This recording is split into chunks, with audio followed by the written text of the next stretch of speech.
D'abord, moi, je vous que c'est en collaboration avec le Bus Industry Employees Workers Fund qui le ministère il fait ça. Donc, c'est un fonds de bien-être pour les travailleurs de l'industrie du transport. Et ça, Welfare Fund là, il engage dans plusieurs activités dans le passé. Mais aujourd'hui, il fait organise l'activité pour les travailleurs de transport. Il aussi très souvent une vie en soutien à une famille de travailler en transport, en termes de la bourse aux enfants, de petit loan à un membre de sa welfare fund là.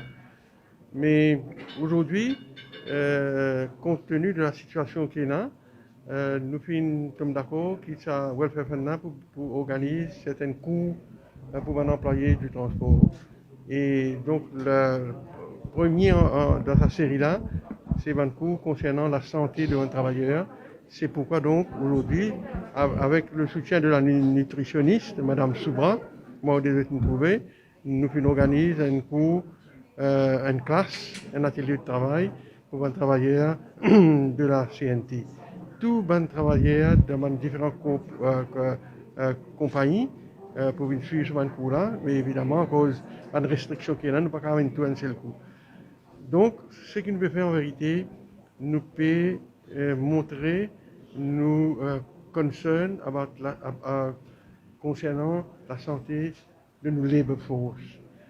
L'industrie du transport, c'est une industrie que les travailleurs travaillent très dur.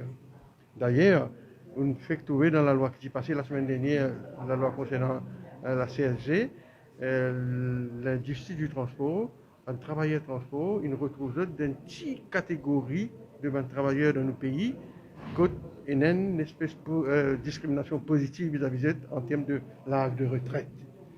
Donc je trouve dans un secteur qui fait une PMI par la loi pour prendre notre retraite à l'âge de 60 ans. Ceci dit, aujourd'hui nous connaissons comment il est important qu'il nous guette nous la santé bien. Nous n'avons pas que affaires, nous lions pas que affaires, mais nous pensons, nous amenons un professionnel pour relate avec un travailleur face à face, qui n'arrive aujourd'hui, que vous trouvez une série de questions posées, etc. Et nous pensons que ça pourrait être un travailleur ici présent. Et nous pensons que c'est une bonne initiative que le Welfare Fund prend. Le ministère vient totalement soutenir cette initiative-là. Et nous pouvons continuer dans plusieurs autres secteurs du transport, que nous pouvons faire la même chose dans les jours qui peuvent venir.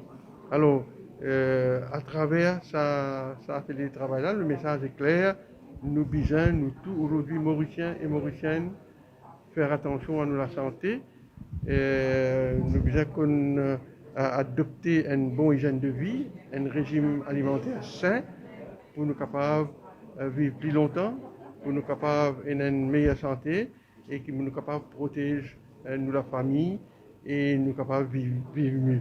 Voilà le message. Et nous rejoignons le ministre de Sécurité, donc il est bien important que nous nous nourrissions bien, pas juste pour la santé physique, mais aussi la santé mentale. Et avec le Covid, malheureusement, c'est tellement fait que nous devons trouver le plus. Donc certainement, la session a été faite pour tout mon employé du secteur de bus industry. Et il y a un affaire qui est bien important qui fait parce que je peux les travail comme un tout de 9h à 4h. Et il y a les bonnets, il y a certainement d'autres finiteurs. Et le plus important dessus, c'est quand vous voyagez aussi, pas souvent vous avez un absent fridge. Donc il est plus facile pour eux pour allons dire acheter manger à l'extérieur parce que c'est pratique. Et certainement, je n'ai pas besoin d'une complication qui m'ont gâté. Donc, l'idée du workshop un petit peu aujourd'hui, c'est de l'aspect pratique, que vraiment, vous êtes capable de mettre en place vraiment une petite habitude alimentaire et de montrer aussi que quand nous cause l'alimentation, nous ne pas cause des affaires qui nous sont drastiques du jour au lendemain et nous sommes capables de faire dans un contexte mauricien. Donc, souvent, des fois, quand nous manger, allons dire manger sain, nous poulet grillé, nous manger bouilli. Il est bien loin de ça. Donc, nous sommes capables d'adapter nos mauriciens, nous sommes capables bien, évidemment, faire une habitude alimentaire qui est correcte et bien sûr diminuer. Donc, chaque étude qui nous fait, il nous prouve que les habitudes alimentaires, chaque petit pourcentage qu'il nous fait, il est déjà N+. Donc, pour sa personne qui, disons, un exemple, il boit gazeuse tous les jours, Et diminuer ce nombre de gazeuses à, disons, 2 fois par semaine, c'est déjà un plus qu'on peut faire au niveau de la santé. Donc, c'est ça un petit peu le but de l'atelier, pour vraiment démystifier un petit peu ça dans le contexte que la nutrition est bien chère, est bien compliquée, et il n'est pas accessible pour tout le monde. Donc, c'est ça l'idée que nous permet tout le monde aujourd'hui, de vous montrer que l'alimentation, ça peut être simple et ça peut être très bien implémenté dans le contexte mauricien. Et bien sûr, pour tout le monde effectivement, qui est là aujourd'hui. Ça veut dire ça, là. Quand il cause d'ailleurs, là même, il finit qu'elle est frustrée. Donc, rien qui nécessairement a été remonté pour moi. Mais ce qui est très important de savoir, c'est que tout ce qui est shift workers est beaucoup plus à risque d'avoir des complications chroniques. Donc, qui mettent mon staff certainement à haut risque d'avoir des complications de santé, d'avoir des complications chroniques. Et c'est déjà dans ma complication de santé que tu es capable d'empirer. Donc, ma personne qui certainement est diabétique, et souvent, je close les pieds, donc nous sommes capables d'augmenter mon risque qu'ils aient un problème de pied au niveau des nerfs aussi. Donc, c'est pour ça qu'il est important que nous touchions tout le monde par rapport à ça.